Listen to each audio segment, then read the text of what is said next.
Let me tell you something you already know. The world ain't all sunshine and rainbows. It's a very mean and nasty place, and I don't care how tough you are, it will beat you to your knees and keep you there permanently if you let it. You, me, or nobody is gonna hit as hard as life. But it ain't about how hard you hit. It's about how hard you can get hit and keep moving forward. How much you can take and keep moving forward. The most important thing is this, to be able at any moment to sacrifice what you are for what you will become. The center of bringing any dream into fruition is self-discipline. You know, something as simple as food.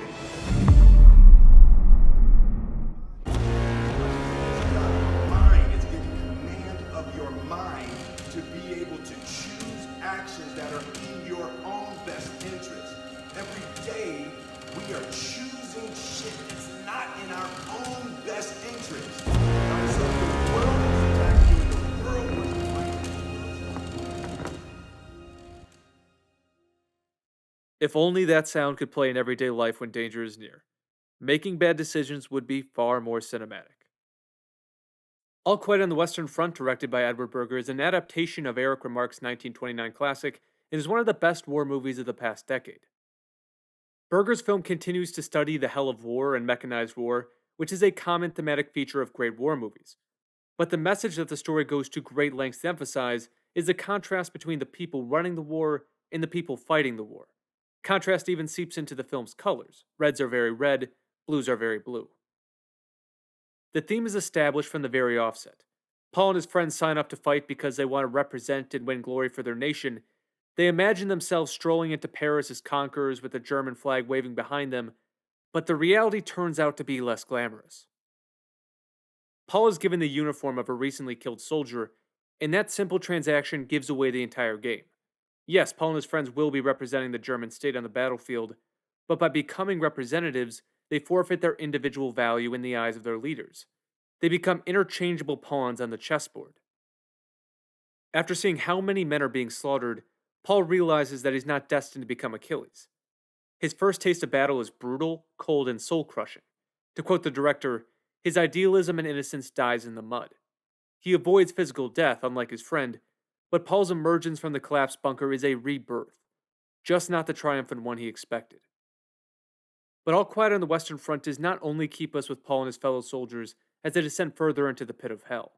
Instead, we're constantly thrown over to armistice negotiations in a luxurious French train car where diplomats and generals argue over how the war should end.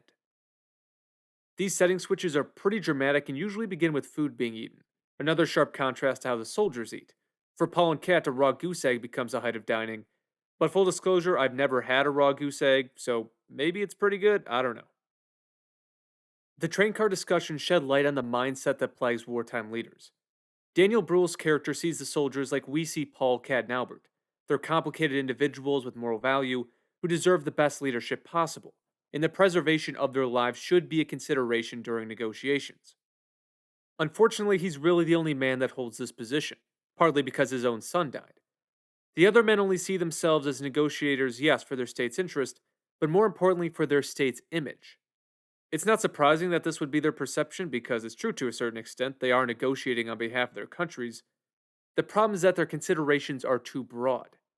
As Paul and his friends are told when they sign up, modern warfare is never about the individual, it's about the whole. They are just a minuscule piece of the entire entity. This way of thinking does not only affect German high command, it also causes the Ally negotiators to have no sense of urgency in the train car. Because why would they? The military aspect of the war has been decided, and now the state's image and future influence will be decided with pens and paper, not guns and tanks. The lives of thousands hanging in the balance are just irrelevant background noise, merely numbers on a report. Waiting on the other side of negotiations is peace. The film begins with a warm, undisturbed foxhole to show what war makes impossible. And there are many more nature shots throughout the movie to emphasize what could be if both sides walked away. But because of human imperfection, green forests are blackened by artillery and families are shattered. The main characters we follow voluntarily leave their families, which is a choice they come to regret, but they quickly form a small wartime family that allows them to enjoy small moments of peace when the battles end. Berger said he wanted to show how even the smallest moments become impactful during war. A letter from your wife, a decent meal with your friends, even a beetle you find roaming around becomes something you can truly soak in and appreciate because those moments of calm could be extinguished by one single order. These scenes add a lot to the characters and make us feel their deaths more deeply. Without the wartime family, our characters' spirits would have been destroyed long before their bodies. They support each other to the very end, and the symbol of their familial bond is Franz's scarf, which he gets from a French girl. When everyone is alive, it's white. When it's taken off Paul at the very end, it's stained by blood and dirt. Paul's relationships with the other men also alter his perspective of the enemy. He's been taught that they're just a pair of boots with a rifle, to use Kat's own words about himself, and it's almost impossible to fight in a war without holding that view. But when Paul kills a young Frenchman in close combat, for a brief moment he sees the enemy as one of his friends. Just like his best friend Kat, the French soldier has a wife at home and a living child. He feels the pain and anguish the man's family are set to endure once they find out what happened, and he tries his best to turn back time.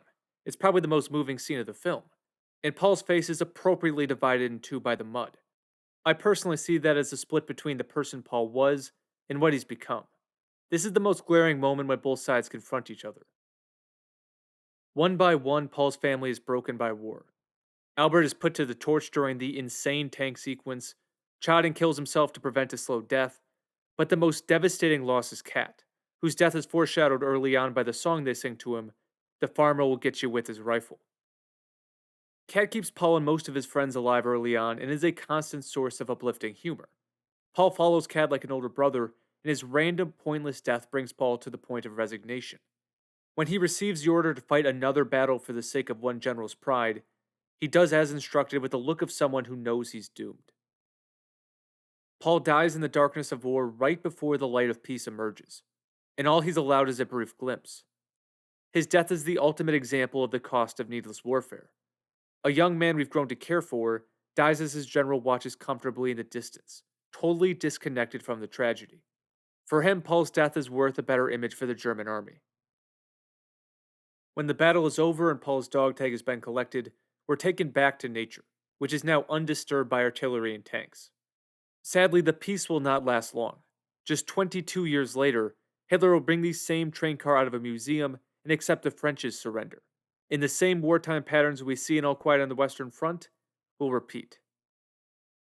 Berger's film is brilliant and a worthy companion to other famous World War I movies.